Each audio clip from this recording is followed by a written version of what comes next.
tahun ini salah satu pun menika piyambakipun Pak Sodo. Semoga proses ingkang dipun aturaken dening wau baik menika saking BPD, panitia, istilahipun adalah keguyuban dan kerukunan. Kaum muda, kaum tua, dan itu nah, kerukunan menika salamipun adalah salam persatuan, Pak. Dikejarin. Nah, jadi karena mohon izin Pak Kasirun niki kampanye, Pak.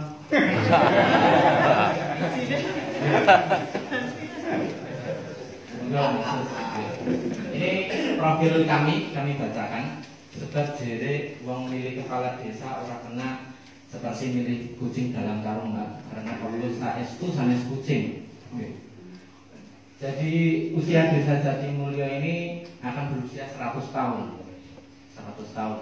Kemudian kalau di akhir 100 tahun ini nanti calon kepala desa ke-7 ini akan menutup akhir abad perjalanan satu abad desa dan membuka 1 tahun abad perjalanan desa Jatimulyo kedua.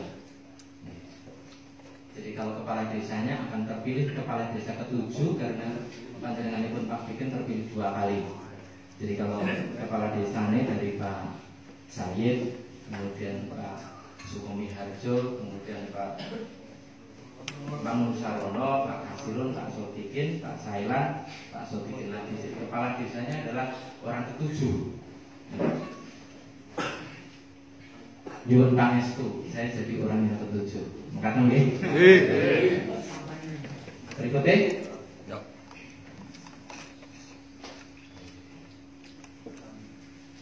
Ini profil kami, Mak. Jadi kalau piyambak melakukan pendampingan desa, walaupun umur kula di bawah 40 tahun, tetapi alhamdulillah pengabdian kami ke desa cukup banyak. 8 tahun pendampingan, lebih dari 80 desa dan menorehkan banyak tinta emas di dalam pendampingan desa. Salah satu partner kami menjadi kepala desa terbaik nasional tahun 2014. Kepala desa Dermaji alhamdulillah memang mendukung kami di dalam proses pencalonan kepala desa ini. Kemudian untuk beberapa desa cukup banyak yang punya prestasi. Nah, torehan prestasi menikolah dari dorongan 80 kepala desa di luar desa Jatimulyo ini yang mendorong mengangkat kami untuk punya tantangan lebih besar gula wentak desa Derek Mekaten. Saat pun pada umur 24 saya pernah mendapatkan amanah memimpin lebih dari 1.000 mahasiswa dari 3 universitas di Purwokerto. Artosipun pengalaman organisasi kawula cukup teruji. Jadi dari level kabupaten sampai nasional. Terus, Nasus, ini profil kami, ini nomor kami.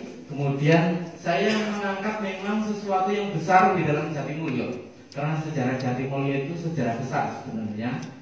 Misal pembangunan Soko Guru Masjid Kauman itu salah satunya dari desa Jatimulyo. Jadi kami ingin mengangkat sejarah yang terlupakan dari desa Jatimulyo. Kami mengangkat Neanung Honda One Head Yamaha selangkah lebih maju kalau Jatimulyo hebat.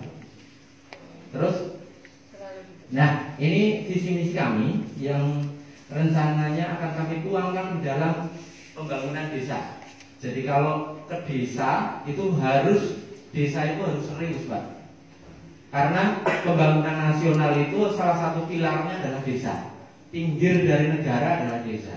Makanya desa menjadi nawacita di dalam program pembangunan pemerintah nasional. Jadi istilahnya etalase pembangunan desa itu dari desa. Maka desa harus direncanakan dengan serius, dengan baik. Garap ngapak dari kepala desa, go ngapak kepriwe carane. Ini 3 hal yang harus dirumuskan di dalam pembangunan desa.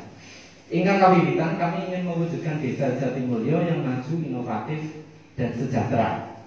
Jadi itu gambaran tentang sebuah desa yang wonge tentrem, uripe, makmur uripe.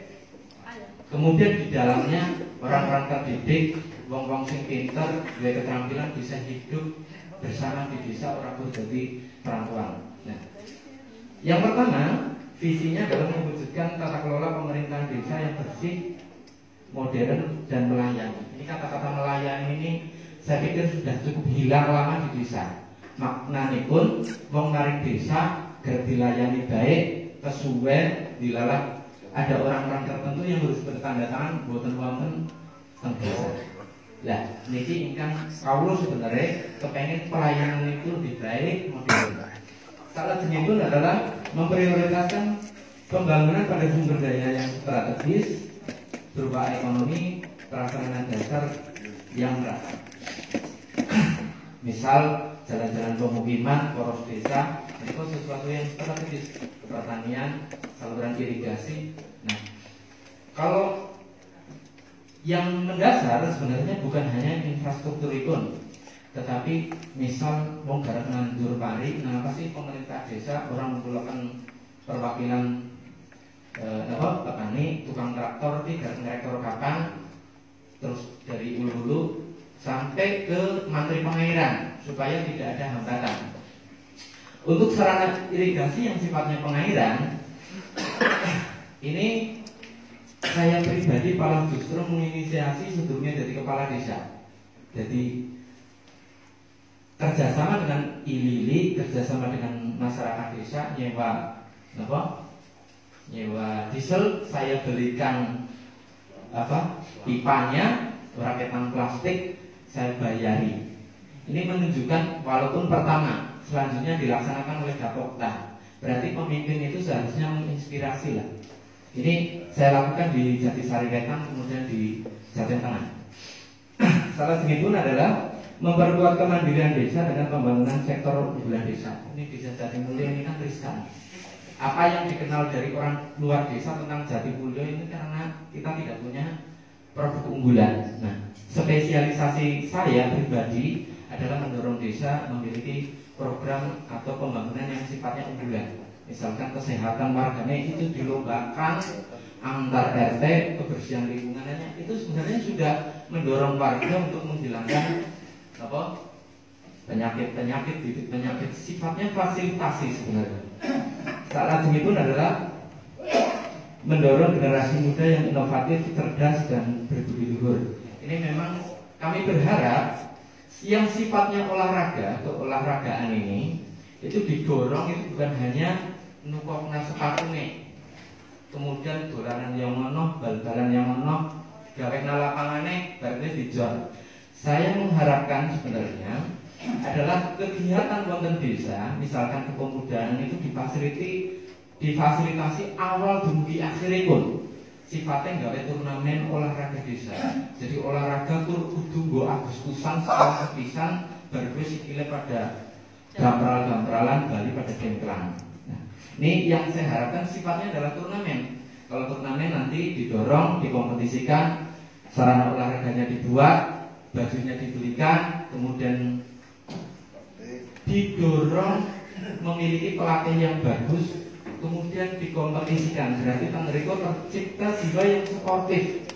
Jangan sampai olahraga setahun sekali. Mengoptimalkan peran serta lembaga desa dan pengembangan kerjasama antar desa. Ini yang selalu disampaikan bahwa lembaga-lembaga desa itu dari dulu ini dianaktirikan, baik Posyandu, PKK, kemudian BPD, LPMD. Ini pengakuan dari Mbah Cip ketika mengakhiri masa purna tugas pun merasa bahwa selama 30 tahun ini lembaga-lembaga desa yang menikah bukan kopeng, bukan ajen, dan menikolah yang ingin sebenarnya kami dorong, baik menikah Bapoktan dan seluruh lembaga desa. Moga masuk saat ini pun.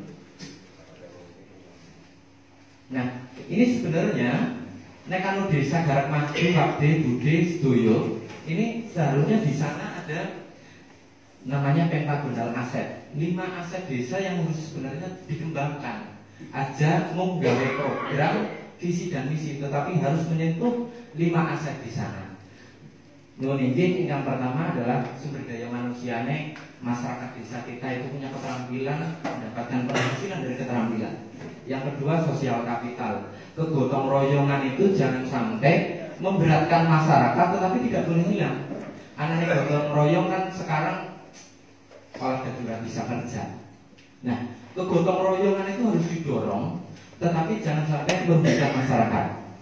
Saat lajengnya pun adalah fisikal kapital. Jadi infrastruktur dasar itu pun diperbaiki.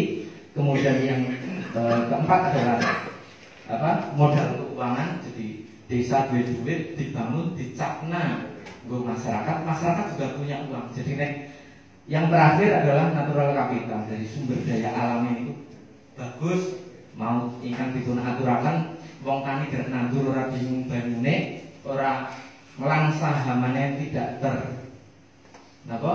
terselesaikan. Kalau berpikir umpamane kawula dijatah saestu menjadi kepala desa yang ke-7, orang ke-7, saya berharap yang namanya pemberantasan hama yang merupakan beban operasional petani paling tinggi difasilitis sinang desa. Tidak banyak saya pikir untuk beli pestisida, tapi semprot bareng dari ujung timur ke ujung barat dalam jangka waktu 3 hari. Ini sudah saya melihat buktinya di beberapa desa bisa, nilainya juga kecil. Jadi masyarakat, walaupun masyarakat pengiuran obat raketang 5.000 perak, tetapi bisa memfasilitasi juga. Jadi di warna diselesaikan itu serentak. Ini yang tidak pernah terjadi. Mungkin begitu. Kemudian yang terakhir adalah ini program prioritasnya, ada kepemudaan, ada mendorong masyarakat untuk memiliki rumah kewirausahaan desa. Kebetulan kalau memang didapuk untuk menjadi direktur BUMDes dan usaha milik desa. Tetapi nopo ingkang kawula damel di dalamnya, walaupun memiliki keuntungan yang cukup signifikan, tetapi orang bisa gawe menjadi rumah usaha masyarakat. Kawula berharap ke depan jadi nek gawe impian sing gede sekalian lah. Jadi impian gue nek nasi wong mantuk-mantuk niku sanes mimpi. Tetapi nek wong guyu niku orang mungkin, itu mimpi. Kalau mimpi saya adalah satu keluarga, satu usaha. Orang emang betul gorengan, mereka itu adalah pengusaha. Mungkin makanan yang akan saya aturakan.